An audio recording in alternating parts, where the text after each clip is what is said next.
Prime news, क्योंकि सच जरूरी है। गाजियाबाद विकास प्राधिकरण से मैप अप्रूव नहीं कराया है।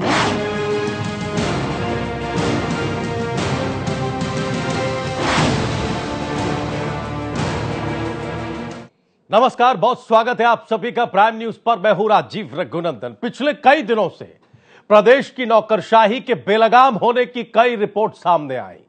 विपक्ष ने सरकार पर निशाना साधा, आलोचकों ने सरकार की कार्यशैली को कटघरे में खड़ा किया। आरोप प्रत्यारोप के दौर चले, सरकार अपनी छोटी छोटी उपलब्धियों पर बड़ी पीठ थपथपाती दिखी।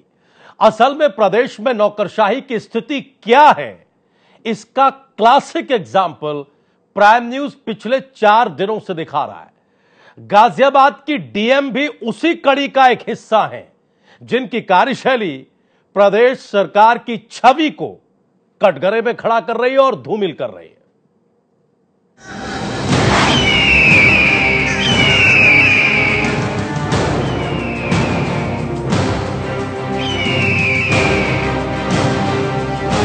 गाजियाबाद विकास प्राधिकरण से मैप अप्रूव नहीं कराया है।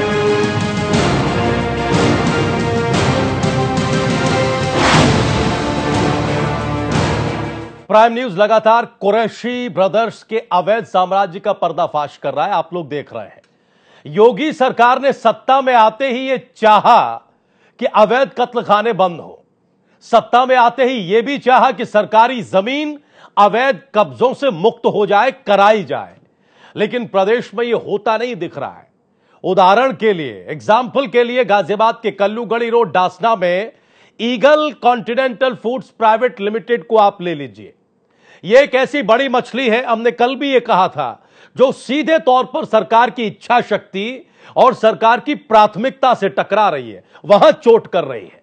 जैसी कि रीत है, नए कानून बने जिसके शिकार छोटी मछलियां हुई। करोड़ों का, अरबों का कारोबार करने वाली eagle continental foods private limited जैसी कंपनी पर किसी ने हाथ रखने की जरूरत तक नहीं की। आखिर क्यों? जबकि eagle continental foods private limited का आधार ही, बुनियाद ही अवैध है, जो प्रशासन खुद मानता भी है। हमारे पास दस्तावेज है, हम लेकर बैठे हैं, रिपोर्ट में आपको दिखाएंगे और आगे भी आपको दिखाएंगे। यहां हम आपको यह बता दें कि गाजियाबाद की वर्तमान जिलाधिकारी डीएम महोदया ऋतु माहेश्वरी ये जानती हैं कि eagle continental foods private limited बिना किसी नक्शे की स्वीकृति के चल रही है। बावजूद इसके उस पर कोई कार्रवाई नहीं है। मुख्यमंत्री सार्वजनिक मंचों से कहते हैं, भाषण देते हैं, इसको नहीं बख्शा जाएगा, उसको नहीं बख्शा जाएगा। 24 घंटे में हमने अवैध बूचड़खाने बंद कर दिए। एक सबसे बड़ा बूचड़खाना गाजियाबाद के डासना में खड़ा है, कोई निगाह नहीं है, कोई नजर नहीं है, और सालों से यह चलता आ रहा है। सबसे बड़ा सवाल यह है कि जब नक्शा ही स्वीकृत नहीं है, किसी भी विभाग की एनओसी का मतलब क्या बनता है? यह रिपोर्ट देखिए, माजरा समझ में आएगा। उसके बाद हम खास मेहमानों के पास चलेंगे।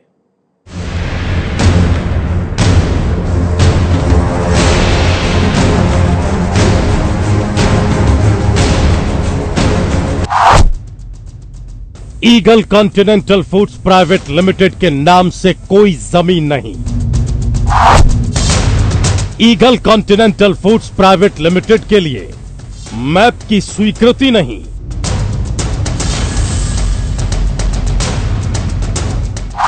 जीडीए से मैप की स्वीकृति नहीं। Eagle continental foods private limited के नाम से जमीन नहीं, तो एनजीटी की एनओसी कैसे? जीडीए से मैप की स्वीकृति नहीं, eagle continental foods private limited के नाम से जमीन नहीं, तो प्रदूषण विभाग की एनओसी कैसे? मैप की स्वीकृति नहीं plus eagle continental foods private limited के नाम से जमीन नहीं, फिर भी कत्लखाना चल रहा है। किसकी परमिशन से चल रहा है eagle continental foods private limited? किसकी मेहरबानी से चल रहा है eagle continental foods private limited?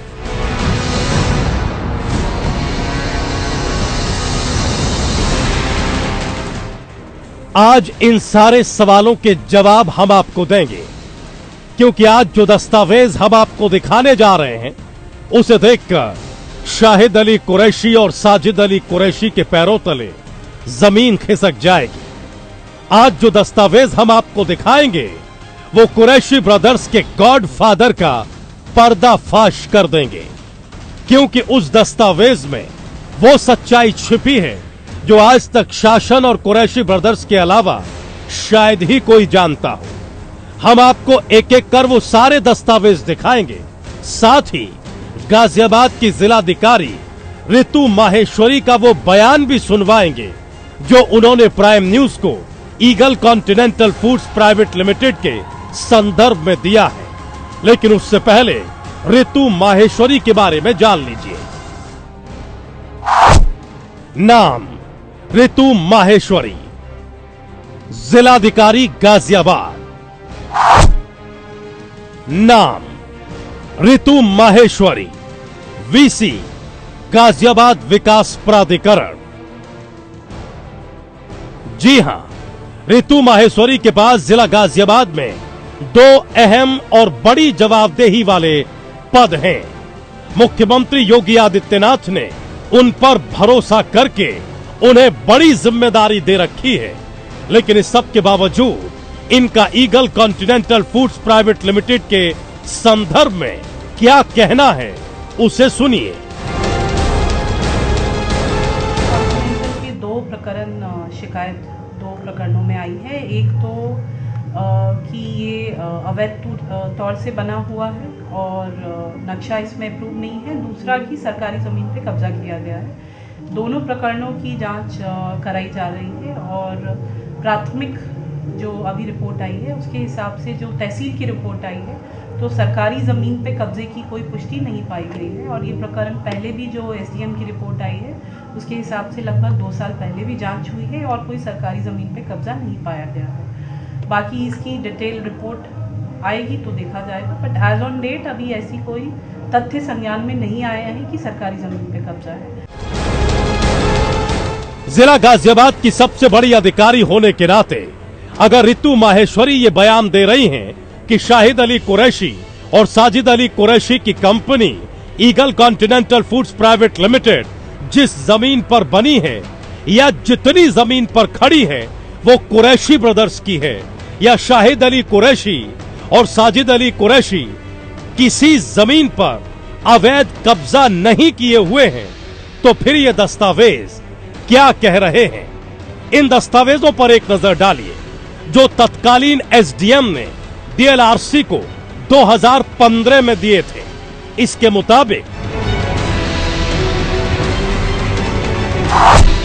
Meat factory के कब्जे वाली जमीन की माप की गई, जिसका क्षेत्रफल 28,316 वर्ग मीटर है, जबकि पॉटरीज प्राइवेट लिमिटेड के नाम 1.518 हेक्टेयर भूमि है।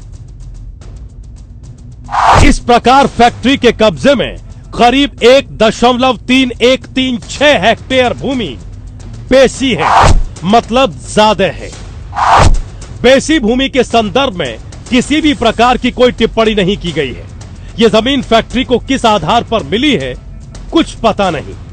और आइए अब आपको एक दूसरा सबूत दिखाते हैं जिससे यह बात साफ हो जाएगी कि शासन को यह बात मालूम है कि कुरैशी ब्रदर्स का साम्राज्य किस अवैध जमीन पर खड़ा है।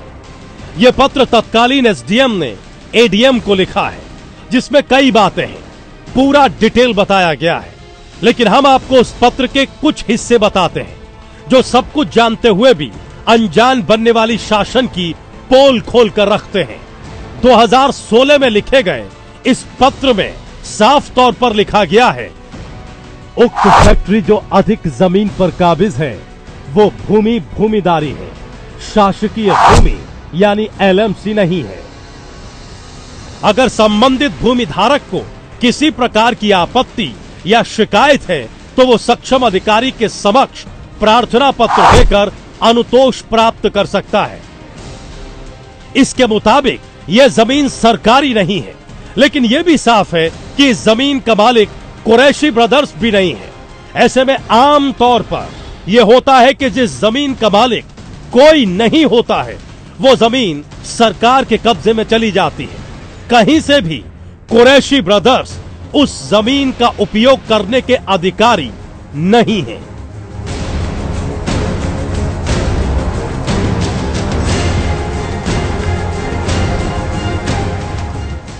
अब आइए आपको वो दस्तावेज दिखाते हैं जो ये साबित कर देंगे कि जिस जमीन पर कुरैशी ब्रदर्स का कत्ल खाना चल रहा है वो उसकी नहीं है। सबूत नंबर 1, नक्शा 45। सबसे पहले नक्शा 45 देखिए, जिसमें 3264 जो चकबंदी के बाद बदलकर 1876 हो चुका है, वो सरकारी जमीन के लिस्ट में दिख रही है। सबूत नंबर 2, 1359 फसली। इस कागजात में खसरा नंबर 3264 साफ तौर पर देखा जा सकता है। ये वही नंबर है जिस पर वर्तमान में कुरैशी ब्रदर्स का कत्ल खाना चल रहा है। इस दस्तावेज में वही नंबर है जो उस पर है, मतलब जमीन सरकारी है, सरकार के अधीन है। सबूत नंबर 3, 1362 फसली। यह दस्तावेज 1359 फसली का अपडेट वर्जन है। इसमें भी खसरा नंबर 3264 दिख रहा है, मतलब अभी तक के सरकारी दस्तावेजों में खसरा नंबर 3264 की जमीन सरकारी ही मानी गई है। अगर इस दस्तावेज पर यकीन करें तो यह जमीन पूरी तरीके से सरकारी है और सरकारी जमीन की जानकारी कम से कम जिले के जिलाधिकारी को तो होनी ही चाहिए। कम से कम तब तो जरूर जब मामले की शिकायत लगातार वर्षों से की जाती रही हो। और अब पहले सुनिए गाजियाबाद की डीएम ऋतु माहेश्वरी का एक और बयान, जिसके बाद की कहानी हम आपको बताएंगे। कि ये बिना अनुमति के चल रहा है। यद्यपि जो अभी तक के डॉक्यूमेंट्स हैं इनकी सब विभागों से अनुमति है, लेकिन इन्होंने गाजियाबाद विकास प्राधिकरण से मैप अप्रूव नहीं कराया है।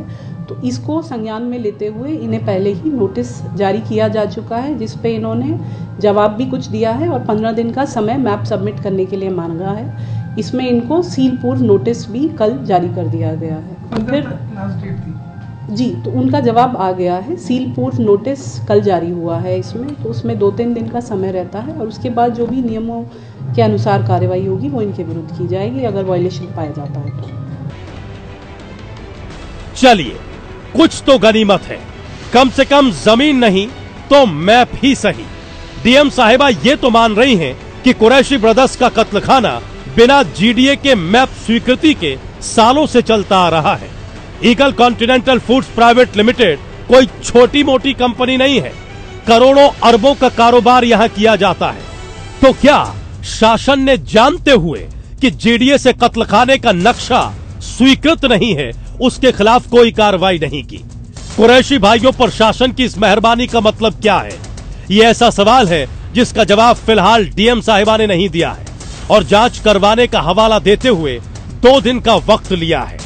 फिलहाल राहत वाली बात सिर्फ इतनी है कि डीएम साहिबा ने सील करने का नोटिस कुरैशी ब्रदर्स को भेजा है।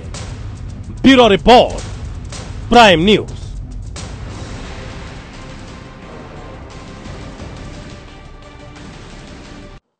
आमतौर पर सरकार कैसा काम कर रही है, सरकार के अधिकारी कैसा परफॉर्म कर रहे हैं, इसका अंदाजा हम और आप कैसे लगाते हैं? घटनाओं को देखकर, है ना? जो घटनाएं आसपास होती हैं उनको देखकर हमें और आपको यह अंदाजा लगता है कि सरकार और सरकार के अधिकारियों की परफॉर्मेंस इस तरह की है। रिपोर्ट में बहुत सारे आंकड़े हम जल्दी से सिंपल कर दें आपके लिए। देखिए, मुख्यमंत्री योगी आदित्यनाथ ने गद्दी पर बैठते ही, सत्ता संभालते ही 24 से 48 घंटों के भीतर अवैध बूचड़खानों पर बंदी के आदेश दिए थे और उस वक्त ये बड़ी खबर बनी थी। पार्टी के नेता, प्रवक्ता, सरकार के मंत्री, खुद मुख्यमंत्री कई बार सार्वजनिक मंचों से इस उपलब्धि को बताते और गिनाते हैं। लेकिन ये एक बड़ी मछली ऐसी है जिस पर आज तक कोई कार्रवाई नहीं हुई, जबकि इसका पूरा का पूरा आधार, नींव अवैध है। हम दस्तावेजों के जरिए कह रहे हैं, इसीलिए हमने डीएम साहिबा का रिएक्शन भी लिया। ये देखिए, कमिश्नर ने बाकायदा चिट्ठी लिखी है, एक नहीं 2 बार लिखी है कि जांच करके रिपोर्ट दीजिए। लेकिन अभी तक 15 जनवरी 2018 तक ही कमिश्नर को रिपोर्ट देनी थी, अभी तक नहीं गई। हम सबूत लेकर बैठे हैं। डीएम साहिबा ये कह रही थी अपनी प्रतिक्रिया में, अपने रिएक्शन में, कि साहब अभी तक जो साक्ष्य आए हैं उसमें किसी तरह का कोई अवैध कब्जा नहीं है। हमने अपनी रिपोर्ट में आपको दिखाया, हम बाकायदा ये लेकर बैठे हैं। जो नक्शा 45 है ना, ये देखिए, नक्शा 45 में साफ तौर पर यह अंकित है। अगर डीएम महोदया इस वक्त ये कार्यक्रम देख रही हो, हमें उम्मीद है कि वो देख रही होंगी, तो वो ये सरकारी दस्तावेज की प्रतिलिपि, जिसे हम हिंदी में कहते हैं कॉपी, फोटोकॉपी, वो ये देख सकते हैं, उनके रिकॉर्ड में उपलब्ध होगी, और नहीं तो हम उपलब्ध करा सकते हैं। साफ साफ ये अंकित है कि ये ऊसर श्रेणी में सरकारी जमीन है। 3264 इसका पुराना नंबर और नया नंबर 1876 ये दस्तावेज है। इतना ही नहीं, आरटीआई में बाकायदा जानकारी ली गई, आरटीआई में, और ये आरटीआई की कॉपी हमारे साथ मौजूद है। ये देखिए, जिसमें जीडीए खुद कह रहा है, जिसको डीएम महोदया भी मान रही है कि साहब नक्शा पास नहीं है। हम अपने दर्शकों को बता दें कि कोई भी स्लॉटर हाउस यानी बूचड़ खाना, कत्ल खाना खोलने के लिए पहली शर्त कि आपके पास पोल्यूशन कंट्रोल बोर्ड का क्लियरेंस होना चाहिए। और पोल्यूशन कंट्रोल बोर्ड क्लियरेंस तब देता है जब मैप पास हो, नक्शा पास हो। साधारण बात है, सारे लोग जानते हैं। लेकिन इतनी सारी अनियमितताएं होने के बावजूद यह जो बड़ी मछली है, यह भ्रष्टाचार की इस दुनिया में आराम से तैर रही है। छोटी सी बात और जान लीजिए इससे पहले कि हम डिबेट पर जाएं। यह मसला इसलिए महत्वपूर्ण है क्योंकि यह जो स्लॉटर हाउस है, यह पश्चिमी उत्तर प्रदेश का सबसे बड़ा स्लॉटर हाउस कहा जाता है। सरकार कहती है कि हमारी जबरदस्त उपलब्धि है, सब बंद करा दिया। अधिकारी कहते हैं कि नहीं, हम तो साहब मुख्यमंत्री और शासन की मंशा को पूरा करने में दिन रात लगे हैं। सुबह 4 बजे से लेकर रात के 10 बजे तक पूरा सिस्टम काम कर रहा है, इसके भी कसीदे पड़े जाते हैं। यह कंपनी अवैध होते हुए भी अभी तक चल रही है। आसपास के लोगों का जीना हराम है, वहां बदबू आती है। भीषण आरोप यह है कि जो खून निकलता है कत्ल खाने से, जो कंटामिनेटेड ब्लड है, वो पाइप के जरिए जमीन के अंदर भेजा जा रहा है, जिससे कि आसपास का जो पानी है वो पूरी तरीके से दूषित हो गया है। लोगों को बीमारियां हो रही हैं। हमने पिछले 4 दिनों की रिपोर्ट में यह दिखाया है। लेकिन उल्टा देखिए, सरकार पीठ थपथपा रही, और यह उसकी प्राथमिकता है। दूसरी प्राथमिकता थी एंटी भूमाफिया स्क्वाड के गठन की, कि हमने ये खाली करा लिया, वो खाली करा लिया। 50 करोड़ से ज्यादा की जमीन है इस दिल्ली एनसीआर और गाजियाबाद के इलाके में। डासना कोई बहुत दूर नहीं है, 10-15 किलोमीटर का मामला है। अभी तक गाजियाबाद में एंटी भूमाफिया स्क्वाड क्या कर रहा है, किसी को कुछ पता नहीं है। और इस कंपनी स्लॉटर हाउस का माल South Asia, North America, South America, इन इलाकों में, यूरोप, इन इलाकों में जाता है। तो साहब, सरकार जो कह रही है वो हो क्या रहा है जमीन पर, हमारी चिंता यह है। और क्या, इसीलिए हम ये सवाल उठा रहे हैं कि उत्तर प्रदेश में नौकरशाही बेलगाम है। अब अपने मेहमानों से हम आपका परिचय कराते हैं। आज 2 सम्मानित मेहमान हमारे साथ नोएडा स्टूडियो में हैं। पीयूष पंत जी हैं, सम्मानित वरिष्ठ पत्रकार, बहुत बहुत स्वागत सर। हमारे साथ अंजनी मिश्रा जी हैं, आप रिटायर्ड एडिशनल कमिश्नर हैं, लंबा तजुर्बा है, शासकीय और समाज सेवी हैं, बहुत बहुत स्वागत सर। सम्मानित वरिष्ठ पत्रकार रजा रिजवी साहब हैं, लखनऊ से हमारे साथ जुड़े हुए हैं, रिजवी साहब बहुत बहुत स्वागत। गिरिजाशंकर गुप्ता जी हैं, भारतीय जनता पार्टी के वरिष्ठ नेताओं में शुमार हैं, गुप्ता जी बहुत बहुत स्वागत। देवेंद्र प्रताप सिंह हैं, कांग्रेस पार्टी के नेता प्रवक्ता हैं, देवेंद्र जी स्वागत। और अब्दुल हफीज गांधी साहब हैं, समाजवादी पार्टी के नेता प्रवक्ता हैं, हफीज गांधी साहब बहुत बहुत स्वागत सर। सबसे पहले गिरिजाशंकर गुप्ता जी, देखिए हमें मालूम है कि हम क्या कर रहे हैं, आप हमें धन्यवाद देंगे, उसके लिए पहले से ही हम आपको साधुवाद धन्यवाद दे देते हैं, लेकिन हमें इससे कोई बहुत ज्यादा सरोकार नहीं है। हमें सर यह बताइए सिर्फ नटशेल में कि क्या वाकई उत्तर प्रदेश में अधिकारी नौकरशाही बेलगाम है? ये दस्तावेज कुछ कहते हैं जबकि आपके जिले के अधिकारियों को कुछ मालूम ही नहीं है। यह स्थिति है, और यह उस योजना का हाल है, यह उस इच्छा शक्ति का हाल है जिसको आप, आपकी पार्टी के तमाम बड़े नेता, खुद माननीय मुख्यमंत्री सार्वजनिक मंचों से दहाड़ते हुए कहते हैं कि पहले 24 घंटों में अवैध कत्लखाने बंद, लेकिन पश्चिमी उत्तर प्रदेश का सबसे बड़ा अवैध कत्लखाना चल रहा है आपके सामने, और आपके जिलाधिकारी को कुछ मालूम नहीं है। तो साहब, कैसा चल रहा है, क्या चल रहा है, प्रदेश की जनता को यह समझाइए।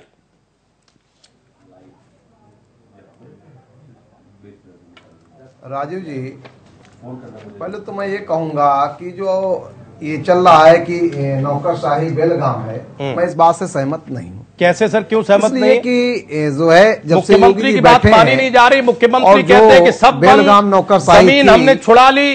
कहां छुड़ा ली जमीन साहब? हम तो दस्तावेजों के साथ बता रहे, कहां छुड़ा ली? ये बेलगाम ही तो है जो मुख्यमंत्री की बात नहीं मानी जा रही। शासन की मंशा अधिकारी पूरा नहीं कर रहे हैं, ये क्या है सर? देखिए, मैं आ रहा हूं।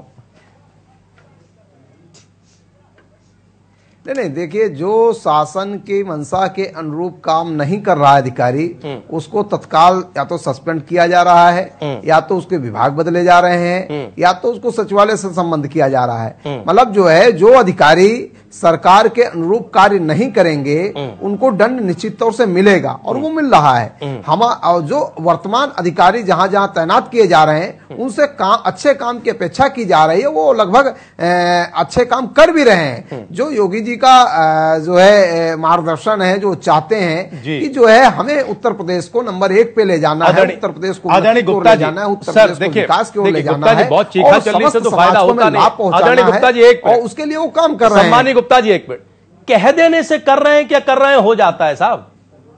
कह देने से कि साहब वो कर रहे हैं, कहां कर रहे हैं? हम तो सवाल, हमने क्या बताया कि सरकारी अधिकारियों की परफॉर्मेंस पता कैसे चलती है? कैसे राजू जी, घटनाओं से पता चलती है। राजू जी, हाँ, कहां कर रहे हैं राजू जी? हम ये सैकड़ों दस्तावेज लेकर बैठे हैं, चैलेंज कर रहे हैं। हमने डीएम साहिबा से बातचीत करने की कोशिश की, मामला संज्ञान में पहले तो नहीं होता, और होता भी है तो इतनी आधी अधूरी जानकारी होती है कि कमाल है।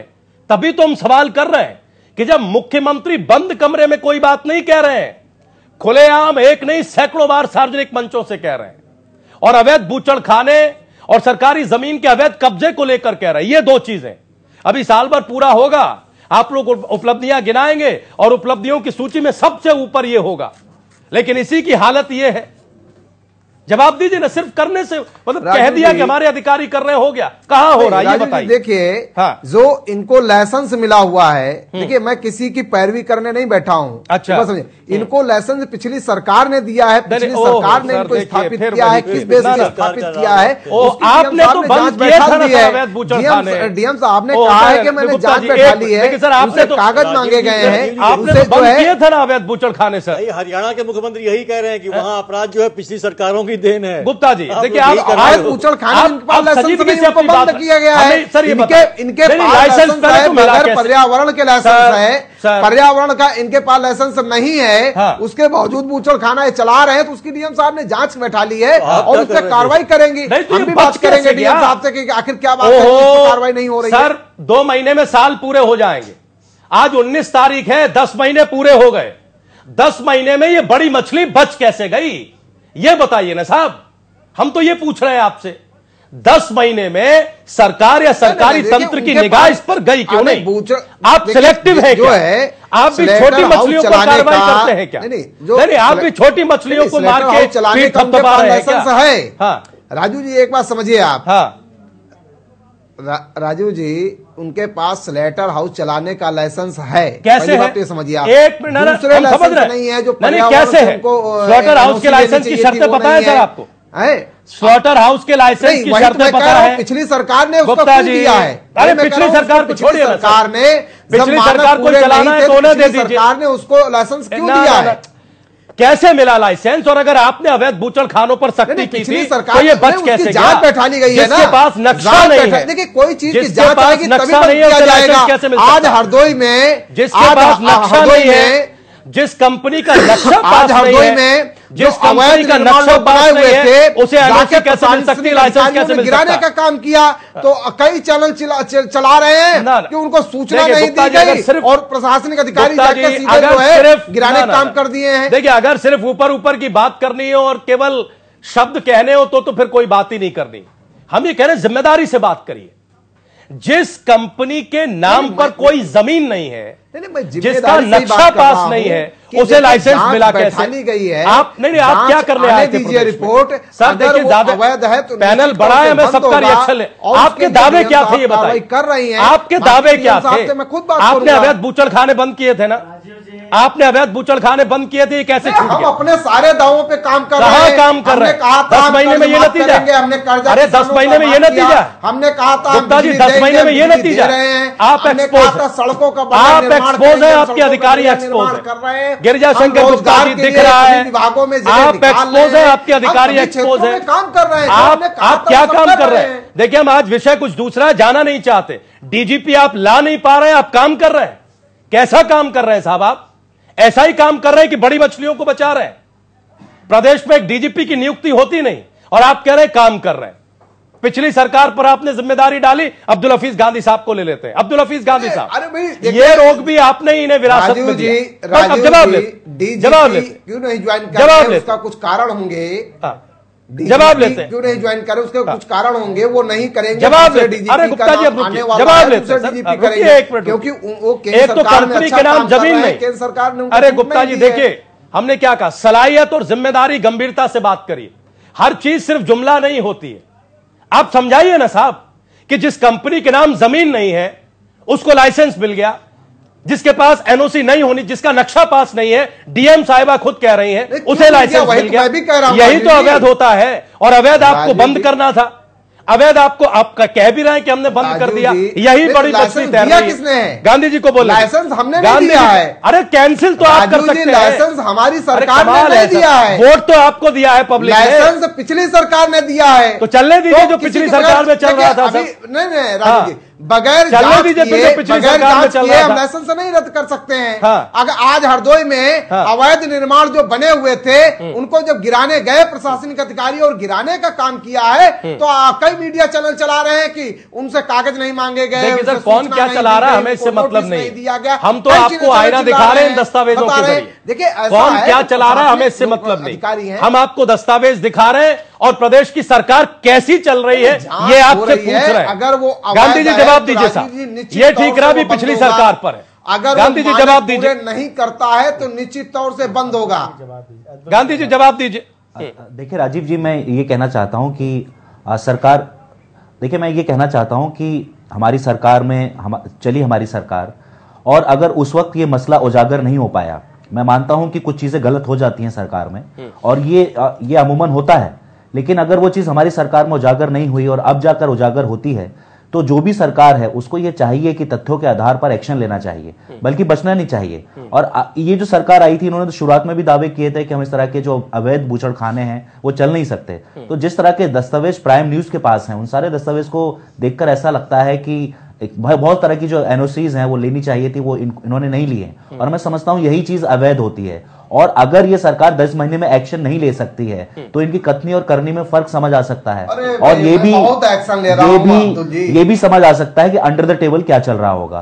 तो आप ये देखिए कि यहाँ पर जो सरकारी महकमा है उसके करप्शन की भी बात है, और कहीं ना कहीं जो सरकार है उसकी इच्छा शक्ति पर भी बहुत बड़ा प्रश्न जो है खड़ा होता है। तो मैं तो यही आग्रह करूंगा कि अगर इस तरह के तथ्य जो आप दिखा रहे हैं वो सामने आए हैं, तो गाजियाबाद के डिस्ट्रिक्ट मजिस्ट्रेट को और जितने भी अधिकारी इससे संबंधित हैं उनको एक्शन लेना चाहिए और जल्द से जल्द एक बूचड़खाना बंद होना चाहिए। हम एक तथ्य बाकी लोगों को जोड़ रहे हैं सर, रिजवी साहब है, देवेंद्र जी जोड़ने दीजिए सर, एक तथ्य रखने दीजिए। गिरजा जी एक और लोगों को देखिए, प्राइम न्यूज जब इन घटनाओं को सामने लाता है तो वो हांडी के चावल की तरह होती है, खत्म करने हांडी के चावल की तरह होती है। एक चावल को छूने से पता लगता है कि आपकी सरकार काम कैसा कर रही है।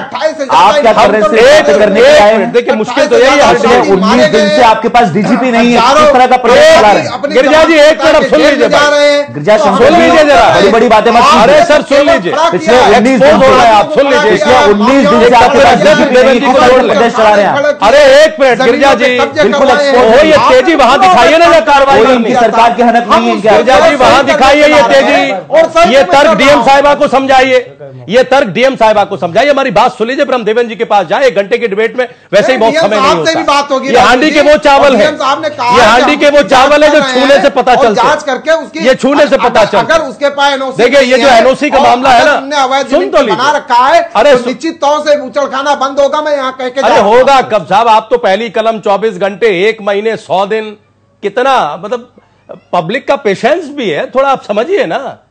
एक झटके में ये कर देंगे, 2 झटके में वो कर देंगे, वो 10 महीने में झटके अभी तक पूरे नहीं हुए आपके, ऐसा लग रहा है। हर साल रिन्यूअल होता है, हर साल पॉल्यूशन की एनओसी का रिन्यूअल होता है। हम ये तथ्य जोड़ दें आपको, हर साल, ठीक है ना। और सरकार के पास विशेषाधिकार है। आपने अवैध कत्लखाने बंद करने की बात कही, तो सुन लीजिए। और अवैध किसी चीज को यही वजह बनाती है, अवैध किसी भी चीज को यही वजह बनाती है, अवैध, है ना। और वैध और अवैध में यही फर्क है। जमीन इसके नाम नहीं, नक्शा पास नहीं, कैसे हो गया साहब, लाइसेंस मिल कैसे गया? और चलिए पिछली सरकारों ने किया तो उन्हें उखाड़ के फेंका, आपको लाए इसी शर्त पर लेकिन आप भी 10 महीने से छोटों पर कार्रवाई, पीठ थपथपा रहे हैं और बड़ी मछलियों को आप पाल पोस रहे हैं। ये घटनाएं सिर्फ ये बता रही है। देवेंद्र जी जल्दी से कमेंट करिए सर, क्या है ये, क्यों अधिकारी नहीं सुनते? मुख्यमंत्री की मंशा और इच्छा है, फिर भी जमीन पर नहीं दिखाई दे रही है।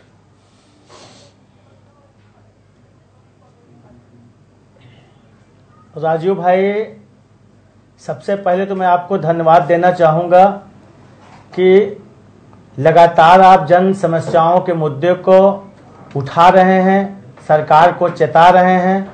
उसके बाद चेतना तो दूर, संज्ञान में लेना तो दूर, भारतीय जनता पार्टी के लोग, प्रवक्ता, नेता हमारे मीडिया के ऊपर ही प्रश्न चिन्ह लगाने लगते हैं, जो हमें एक आईना दिखाता है, हमें रास्ता दिखाता है। आज उसी के ऊपर हम प्रश्न चिन्ह भारतीय जनता पार्टी के लोग लगाने लगते हैं। मीडिया का अभी आप इतने देर से बोल रहे हैं, आप इतने देर से नहीं बोल रहे, इतने देर से बोल रहे हैं। जल्दी अपनी बात पूरी करिए सर, रिजवी साहब के पास भेजिए, आप पूरे करिए अपनी। राजीव भाई मैं ये बात कहना चाहता हूं कि योगी जी के तमाम दावे के बाद, योगी जब से 10 महीना पहले सरकार बनी है, बहुत सारे दावे इन्होंने किए हैं। वो दावे आज के जो आपका जो ये न्यूज है, जो आपका जो ये जो फर्जी स्लॉटर हाउस चल रहा है, इससे ये एक्सपोज हो गए हैं कि इनकी कथनी और करनी में जमीन आसमान का अंतर है। ये केवल सेंसेशनल काम करते हैं और आपके चैनल पे न जाने कितने भारतीय जनता पार्टी के प्रवक्ता आए। जब आपने जनता के मुद्दों को उठाया तो उन्होंने कहा अभी मैं सीएम से बात करता हूं, अभी मैं डीएम से बात करता हूं, अभी मैं डीजीपी से बात करता हूं, अभी मैं चीफ सेक्रेटरी से बात करता हूं, इसका समाधान करूंगा। लेकिन तो यहां से जब उठने के बाद जाते हैं तो ये भूल जाते हैं, क्योंकि इनकी कोई सुनती ही नहीं है। निश्चित तौर पे उत्तर प्रदेश में जहां पे 19 दिन हो जाए, डीजीपी तक या अपॉइंट ना कर पाए, तो उत्तर प्रदेश में नौकरशाही का क्या हाल है, ये खुद यही हाल है देवेंद्र जी जो हम दिखा रहे हैं। कहना चाहता हूं, यही हाल है जो हम दिखा रहे हैं। पार्टी की यही हाल है। कथनी और गाजियाबाद की डीएम साहिबा उस हाल को अंतर हो गया है, उस हाल को बयां कर रहे हैं, जवाब नहीं है, उस हाल को बयां कर रहे हैं। देखिए हम गिरिजा जी से जवाब लेंगे, लेकिन पहले रिजवी साहब को जोड़ लें। रिजवी साहब, एक नहीं आप तो दसियों घटनाओं में एक तरह से विटनेस के तौर पर हमारी डिबेटों में रहे हैं। साहब, कहां है नौकरशाही, कहां है मुख्यमंत्री की इच्छा शक्ति, वो योगी हंटर है ना, जिसको हम कहते हैं कि नहीं साहब एक बार हो गया तो अब दोबारा नहीं हो पाएगा, है ना। सत्ता में परिवर्तन करने आए थे, लोगों का परिवर्तन हुआ, कहां? मतलब मुख्यमंत्री सार्वजनिक मंच से कहे और अधिकारियों पर फिर भी जू नहीं रेंग रही है, सिर्फ इसलिए कि वो बड़ी मछली है, सिर्फ इसलिए कि संरक्षण बदल गया है।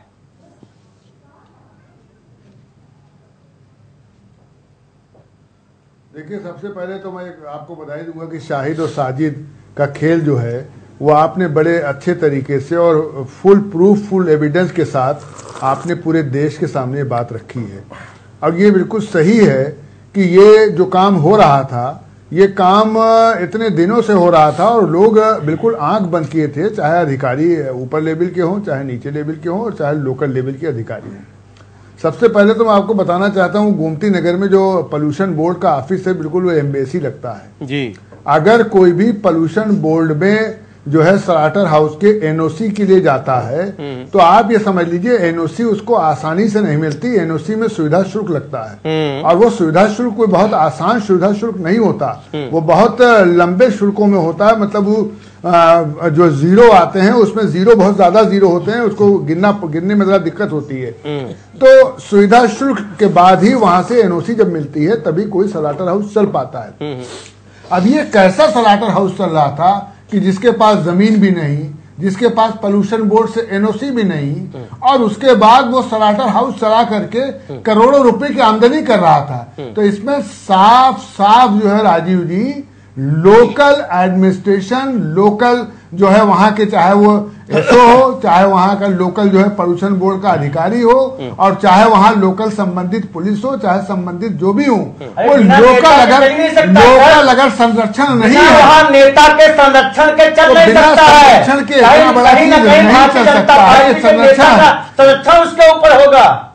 लेकिन आपने इस बात को अब उठाया है और बहुत ही बोल्डली उठाया है। मैं तो बधाई देता हूं, मैं बधाई देता हूं आपको। और एविडेंस के साथ अब इसमें कार्रवाई होगी और डीएम साहब को शर्मा के, मुस्कुरा के, चाहे गुस्सा के, चाहे नाराज होकर, चाहे खुश होकर, सर हमें सिर्फ एक बात कार्रवाई करनी पड़ेगी। एविडेंस इसमें इतने मजबूत, सर एक छोटी चीज बताई, फिर हम पीयूष जी और वो हट नहीं सकती। सर एक मिनट, पीयूष जी और हम अंजनी जी को भी जोड़ना चाहे, छोटी चीज बताई। लोकल स्तर पर सेटिंग हो रही थी, अधिकारी ये कर रहे हैं, वो कर रहे हैं, सुविधा शुल्क लिया जा रहा है, सब हो रहा है। सरकार क्या कर रही है सर? क्या सिर्फ बड़ी बड़ी बातें कर रही है, सिर्फ बड़ी बड़ी घोषणाएं कर रही है, मंचों पर दहाड़ रही है, बस इतना भर कर रही है? बड़ी बड़ी बातें कर रही है। देखिए, सरकार को इस पर एक्शन लेना चाहिए। जब इतनी बड़ी बात आ गई तो सरकार तो एक्शन लेगी और लेना चाहिए, लेकिन सरकार तो इन्वेस्टर में काम में लगी हुई है। लेकिन इन्वेस्टर में अगर पैसा खर्च हो रहा है तो यहाँ उत्तर प्रदेश में फैक्ट्री आनी चाहिए। इतना अगर पैसा खर्च हो रहा है, जो 22-24 को फरवरी में इन्वेस्टर मीट हो रही है, इन्वेस्टर मीट हो, हम खुश हैं, होना चाहिए, लेकिन उसी तरीके से बाहर से निवेश भी पैसा होना चाहिए जितना पैसा खर्च हो रहा है। तो ये जो आप कह रहे हैं कि अधिकारी जो काम कर रहे हैं, तो काम करने के बाद उसका नतीजा भी मिलना चाहिए। यही आपका कहना है कि अधिकारी बेलगाम हो रहे हैं। अधिकारी बेलगाम इसीलिए कहे जाएंगे कि अगर काम जो आप कर रहे हैं उस काम का अगर रिजल्ट नहीं मिल रहा है तो आप बेलगाम हैं, आप काम करते रहिए। तो ये सही है कि वहां के जो अधिकारी हैं, चिंता सिर्फ इतनी नहीं है, तो सरकार की बनती है, सिर्फ इतनी नहीं भी कोई होता है बात, मुख्यमंत्री और सरकार की जो प्रायोरिटी है, सरकार जिम्मेदारी से बाहर नहीं मुख्यमंत्री इस पूरे मामले में सर ये उदाहरण है, एग्जाम्पल है कि मुख्यमंत्री और सरकार की जो प्रायोरिटी है, प्राथमिकता है, ये दो विषय तो है ही, इससे कोई इनकार नहीं कर सकता कि सरकारी जमीनों पर अवैध कब्जे हटाइए, हमने एंटी भूमाफिया स्क्वाड बनाया है और अवैध बूचड़खाने हमने बंद कर दिए। उन्हीं पर अधिकारियों की चाल क्या है देख लीजिए, उन्हीं पर अधिकारी किस सुस्त चाल में चल रहे हैं देख लीजिए। हम सर पीयूष जी को जोड़ना चाहते हैं। पीयूष जी, सर ये घटना क्या बता रही है? और अगर यही उदाहरण है तो कौन सा उत्तम प्रदेश सर, कहां का उत्तम प्रदेश, कब बनेगा? वही रवायत अभी भी है, छोटी मछलियां पकड़ ली, 2 4 10 बंद कर दी, अब तो वो भी दोबारा चालू हो गए। और ये है जो सैकड़ों दस्तावेज हैं, ये फर्द खतौनी, ये जो नंबर हैं, बस ठीक है अधिकारी ऊपर ऊपर की बात कर, मेरे पास जानकारी नहीं आई, मुझे संज्ञान में नहीं है, जांच बिठा दी है, सब ठीक है। उन्हें पता है कि 2-4 दिन चलेगा, मीडिया भी शांत हो जाएगा, फिर वही खेल चलने लगेगा। बन गया ऐसे उत्तम प्रदेश, हो गई। योगी जी रोज चेतावनी देते हैं, ये है चेतावनी जी उनका नतीजा। ये तो फेवरेट सब्जेक्ट है ना उनका, लॉ एंड ऑर्डर पे तो मिर्ची लग जाती है, छोड़िए उसमें तो आंकड़े दे देते हैं, लेकिन अवैध बूचड़खाने सारे बंद होने थे, पीठ भी थपथपाते हैं, सबसे बड़ा ही चल रहा है। ये है। आप देखिए राजीव जी, इसमें आपको एक चीज और देखने को मिलेगी, मतलब आप देखिए साफ दिखाई दे रहा है कि ये सरकार, भाजपा की हर सरकार, जिसे भी राज्य में, केंद्र से लेकर हर राज्य में जिस तरह से है कि बड़ी मछली पे कभी हाथ नहीं लगाती है।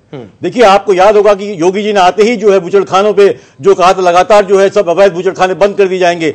जितने छोटे बेचारे बुचड़खाने चला रहे थे, अपनी रोजी रोटी कमा रहे थे, सबको आनंद फानंद में जो है जबरदस्ती बंद कर दिया गया पूरा। बिल्कुल सही। उनके हिंसा भी हुई, उनके खिलाफ जो है बहुत कुछ किया गया। लेकिन ये बड़े लोग, क्योंकि ये पैसा पहुंचता है, इनके बिना इनका काम नहीं चलती। अपने विधायकों तक का उन्होंने जोड़ लें, उसके बाद तो ये यहाँ क्या हुआ, यहाँ कोई एक्शन तो हो नहीं रहा है। रिजवी साहब, गुप्ता जी और देवेंद्र जी को फिर से एक बार जोड़ना चाहेंगे।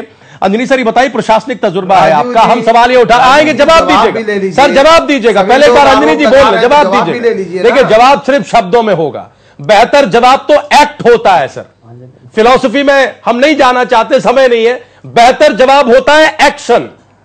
10 महीने का एक्शन हो गया, जवाब छोड़िए, जो जवाब दे रहे हैं उससे सवाल उठ रहे हैं, जो जवाब शब्दों के जरिए दे रहे हैं उससे नए सवाल उठ रहे हैं। क्योंकि जवाब एक्शन में होना चाहिए, एक्शन है नहीं। एक्शन यही है कि ईगल कॉन्टिनेंटल प्राइवेट लिमिटेड पूरी तरीके से अवैध होते हुए खड़ी हुई है, चल रही है। आपके प्रशासन को कोई परवाह नहीं। हमें अंजनी जी से बात करने दीजिए सर, अंजनी से बात करने दीजिए, अंजनी जी से बात करने दीजिए। देखिए एक नहीं, अभी पीयूष जी ने घटना चैनल पे, चैनल पे बैठता है, अरे चैनल की क्या बात है, चैनल पर जो बैठते हैं वो समाज के हिस्से, वो समाज के हिस्से हैं आज तक इस सरकार ने तजुर्बा गिना रहे एक भी अच्छाई और रिजवी साहब का तजुर्बा, रजा रिजवी साहब का तजुर्बा ले लीजिए। अब्दुल हफीज गांधी देवेंद्र जी हक बात कर रहे हैं, आपके सांसद और एमएलए लड़ रहे हैं आपस में, आपका कार्यकर्ता परेशान है, आप कहां बात कर रहे हैं?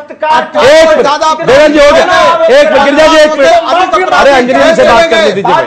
और वो कह रहे हैं एक मिनट बौखलाइए मत, आप सत्ता में है, जवाब देना पड़ेगा, सवाल आपसे पूछे जाए, ये दस्तावेज 100 बार आपको दिखाए जाए, आपके अधिकारियों अरे आप तो कहा तो सर आप एक मिनट, अरे एक मिनट आप बंद करिए, आप बंद करिए, सपा के साथ बैठे थे, सपा उत्तर प्रदेश में अरे सपा चली गई साहब, अरे लोगों ने हटा दिया आपको 324-25 कहाँ है? उस सपा के आप साथी 324-25 आपके पास है, डिलीवरी दीजिए, डिलीवरी दीजिए।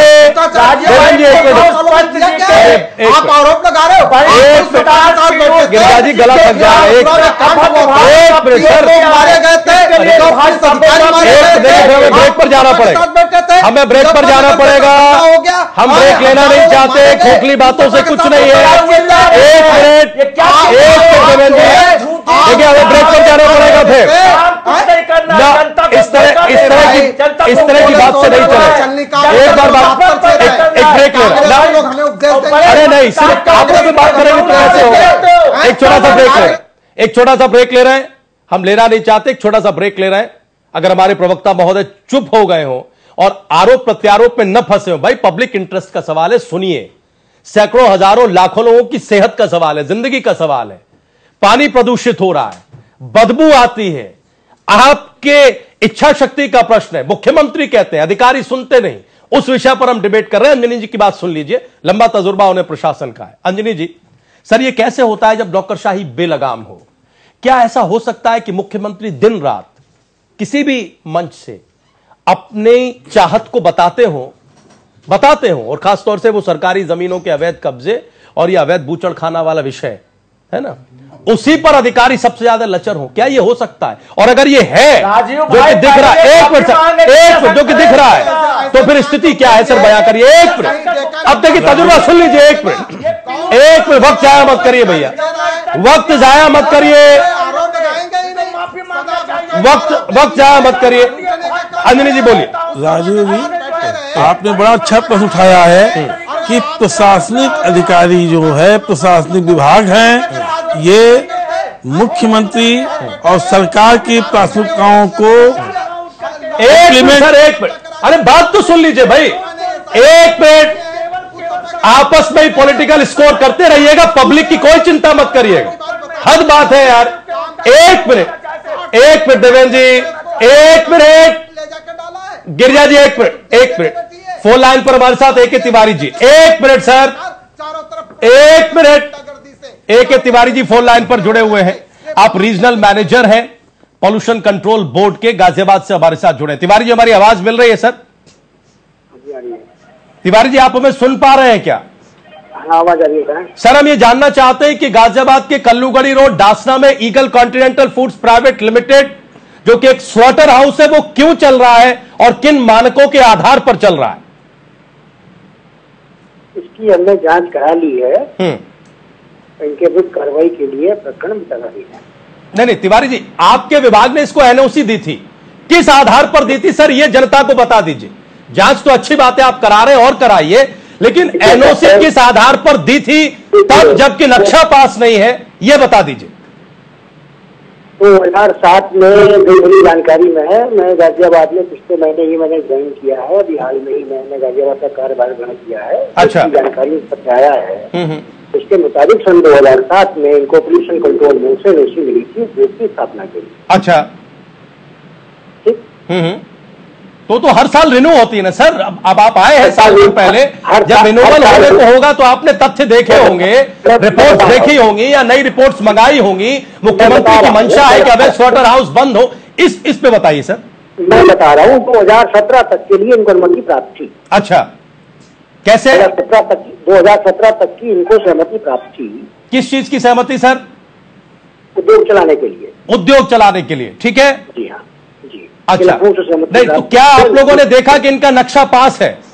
जिस जमीन पर ये उद्योग चला रहे हैं, जो स्लॉटर हाउस है, जो एक मिनट सर देखिए, सवाल तो लीजिए सर, तिवारी जी सवाल लेंगे तभी तो अच्छे से एड्रेस कर पाएंगे, जवाब दे पाएंगे। तो क्या आपके विभाग ने ये जिम्मेदारी समझी कि ये देखा जाए कि इनके कागज पत्र पूरे हैं या नहीं है? ये बताइए, क्या इनका नक्शा जीडीए से पास है जिस जगह पर ये चला रहे हैं? क्या वो जगह इनकी है रिकॉर्ड्स में जिस पर ये उद्योग चला रहे हैं? जो जमीन के कागजात दिए गए थे उसके आधार पर सन 2007 में उद्योग स्थापना की नोटिस दी गई। ठीक, ये 2007 की बात हो गई। ठीक है, उसके बाद से इनको जो नवीनीकरण मिलता रहता है, चलाने की जो सहमति मिलती रहती है वो मिलती है 2017 तक। ठीक है। जैसा मैंने बताया कि ये जो आप बात उठा रहे हैं जीडीए वाली, मैंने जांच करी है, रिकॉर्डों में नहीं मिला, इसके खिलाफ कार्रवाई के लिए प्रश्न विचाराधीन है। अच्छा, आपने जो जांच की है सर उसमें तथ्य क्या निकले, यही शेयर कर दीजिए। आपकी शुरुआती जांच में क्या फैक्ट सामने आए हैं? फैक्ट ये मिला है कि जो शर्तें दी गई थी, शर्तों का संतोषजनक पूरा पालन नहीं मिला। पूरा पालन शर्तों का नहीं हो रहा है? हाँ जी हाँ। कौन कौन सी शर्तों का उल्लंघन हो रहा है सर, ये बता दीजिए। ये इन शर्तों को नहीं बता सकते हम, जो बेसिक बात मैंने आपको बता दी, संतोषजनक पालन नहीं मिला है, लिहाजा जो भी विधि संबंधी कार्रवाई होगी की जाएगी। नहीं सर, हम ये जानना चाह रहे किन शर्तों का उल्लंघन किया गया, ये बता दें, बस इतना बता दें किन शर्तों का उल्लंघन किया गया। जो ड्रेन में पानी भरा था, ड्रेन की सफाई नहीं कराई इन्होंने, और वो कोर्ट ट्रीटमेंट करने के बाद से इनको मैक्सिमम पार्ट उसको रीयूज करना था, वो उन्होंने रीयूज नहीं किया और उन्होंने बहाया है।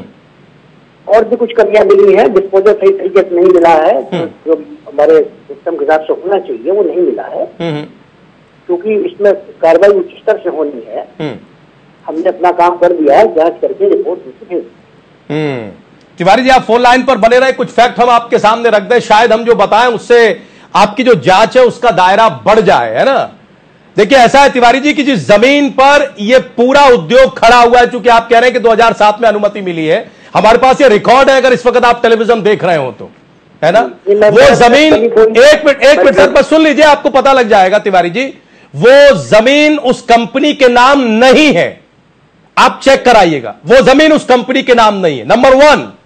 नंबर 2, सरकारी जमीन पर अवैध कब्जा है, ये आप चेक कराइएगा रिकॉर्ड में। हम तहसील के रिकॉर्ड लेकर बैठे हैं, हम आपको भेज भी देंगे, ये तहसील के रिकॉर्ड लेकर बैठे हैं, जिसमें नक्शा 45 ये बता रहा है कि जमीन इस व्यक्ति की नहीं है, जमीन ऊसर है और सरकारी है, आप चेक कराइएगा। ठीक है।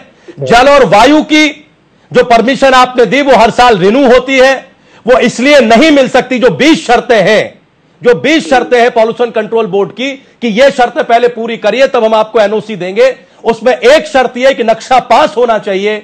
ये नक्शा आज तक पास नहीं है। प्राइम न्यूज ने गाजियाबाद के जिलाधिकारी से बात की, हमने उनकी प्रतिक्रिया दिखाई, वो भी ये मान रही है कि ये नक्शा पास नहीं है। किसी भी उद्योग को अनुमति मिल कैसे सकती है जब तक वो नक्शा ही पास नहीं है? बेसिक सी चीज है, बिल्कुल बेसिक है। आप तो बड़े और जिम्मेदार अधिकारी हैं और सारी पेचीदगियां आपको मालूम होंगी, हम तो बहुत बेसिक पर बात कर रहे हैं। इसके बावजूद पिछले 10, 12, 15 सालों से यह उद्योग चल रहा है, वहां गंदगी फैला रहा है, लोगों का जीना मुहाल कर रहा है, जमीनी पानी को कंटेमिनेटेड कर रहा है, ब्लड सीधे नीचे जा रहा है, जमीन के भीतर लोगों का जीना मुहाल है, यह स्थिति है। और जो सरकारी दस्तावेजों में हेराफेरी है वो तो है ही। तो प्लीज इसको चेक करिएगा, हम फिर आपसे बात करेंगे। अभी आपने जो जांच कराई उस जांच का दायरा तिवारी जी बहुत छोटा है, उस जांच का दायरा बहुत छोटा है। प्लीज कुछ कहिए, आप कहना चाह रहे हैं। नहीं, मैं कहना चाह रहा हूँ कि इस सख्त से सख्त कार्रवाई की जाएगी और उस कार्रवाई के लिए प्रयास शुरू कर दिया गया है। जहाँ तक ये गाजियाबाद विकास प्राधिकरण से मानसिक स्वीकृत कराने की बात है, इसलिए गाजियाबाद विकास प्राधिकरण कार्रवाई करेगा। पोल्यूशन कंट्रोल बोर्ड के जो कानून के तहत जो विधि सम्मत कार्रवाई होती है, हम कार्रवाई के लिए, कठोरतम कार्रवाई के लिए हम प्रयास कर रहे हैं। तिवारी जी आपको पता है कि इस पूरे मामले में कमिश्नर साहब ने 3 बार जांच के आदेश दिए, चिट्ठी लेकर हम बैठे। अब ये 15 जनवरी 2018 तक उन्हें रिपोर्ट देनी थी, 15 जनवरी 2018 तक अभी तक रिपोर्ट टेबल नहीं हुई। साहब हमारा सवाल यह कि आप जैसे जिम्मेदार अधिकारियों पर बहुत कुछ निर्भर करता है, प्रदेश एक तरीके से टिका होता है, मुख्यमंत्री और शासन की मंशा है, लेकिन आप लोगों की वजह से सरकार की किरकिरी होती है। जब मीडिया उठाता है तब आप जांच का झुनझुना बजाते हैं। आप ये गलत कह रहे हैं, किरकिरी होती है। मैंने अरे हो रही है साहब, अरे हो रही है तिवारी जी। यहां भारतीय जनता पार्टी के वरिष्ठ नेता बैठे हुए, हम उनसे लगातार चुभते हुए सवाल कर रहे हैं, लगातार चुभते सवाल कर रहे हैं। ये जो फैक्ट्स अभी आपको मिले हैं, ये पहले भी मिल सकते थे किसी भी अधिकारी को, चूंकि डे वन से ये लीगल है। लेकिन मीडिया जब उठाता है, प्राइम न्यूज जब जिम्मेदारी निभाता है, तब आप लोगों की आंखें खुलती है और जांच के ऑर्डर दिए जाते हैं। फिर महकमा कुछ सरगर्मी दिखाता है, इधर खबर बंद हुई, उधर हम देखते हैं कि फिर वही ढाक के 3 5 नतीजे होने लगते हैं। लिहाजा समस्याएं हमारे प्रदेश में कम होने के बजाय सरकार दर सरकार बढ़ती जा रही है और टोपी एक दूसरे पर ट्रांसफर होती रहती है। नई सरकार आ गई, उन्होंने नए को भेज दिया कि साहब ये तो पहले हुआ था, अब हम करवा रहे हैं, आगे से नहीं होगा, फिर ये देखिएगा। इसी में 5 साल गुजर जाते हैं, फिर अगली सरकार कि हम तो ये करना चाहते थे, ये तो पहले से चला आ रहा है। मैंने एक बात जी प्लीज संवेदनशीलता से इस पूरे मामले की जांच कराइएगा। हम अप्रिशिएट करते हैं आपके प्रयास को और कोशिश ये करिएगा कि हर बार की तरह बड़ी मछली बच न पाए। तिवारी जी, हर बार की तरह बड़ी मछली बच न पाए। ऐसा ना हो कि अंडर द टेबल कोई खेल हो जाए।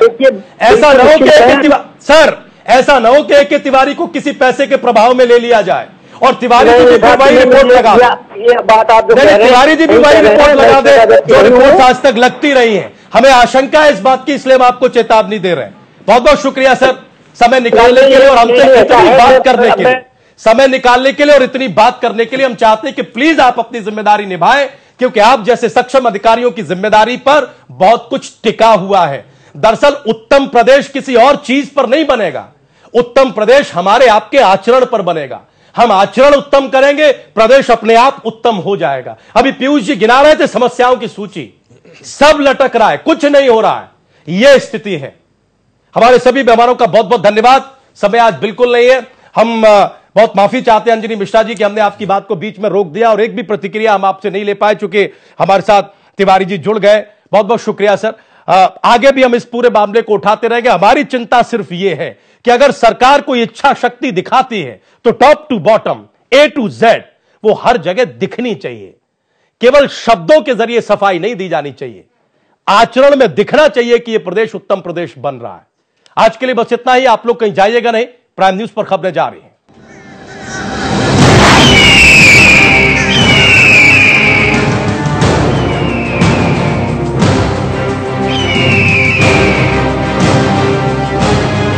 विकास प्राधिकरण से मैप अप्रूव नहीं कराया है।